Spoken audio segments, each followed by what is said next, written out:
บอกเลยว่าอย่าลิ่นกับระบบโซเดียม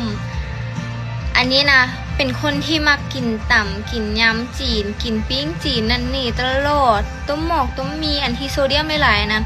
แห้งกินแห้งแซ่บแห้งมากกินเกือบจะทุกมื้อบ่พอเดือน2 เดือนน่ะน้ำหนักจาก60ขึ้นไป65 โลซุมเจ้าก็เลย ลองเซากินแต่ว่าบ่ได้เซากินแบบบ่กินเลยเด้กิน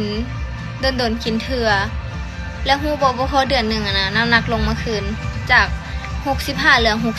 60บ่ได้มีตัวช่วยอีหยังใดบ่ได้มีดีท็อกอีหยังใดลองบ่กินโซเดียมให้มันหลายคือแต่กี้เราเคยกินหั่นนะตอนนี้น้ำหนักก็ลงคืนแล้วบอกเลยพอได้พอบ่แม่นว่าให้เซาเลยเด้ให้ลดจากเฮากินทุกมื้อเฮาก็โดนกินเถื่อน้ำหนักขึ้นย้อนอันนี้อีหลีได้แขนขาบวมหน้าท้องบักยือหน้าก็ยืออันไหนก็ยือเบิดลองลดกะน้ำหนักก็ลดนำเดี๋ยวนี้หน้าท้องน้อยลงเก่า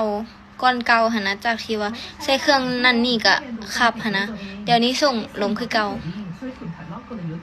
แต่ว่าไม่ได้กินยาลดน้ำหนักเด้มันขึ้นอยู่ที่จิตใจ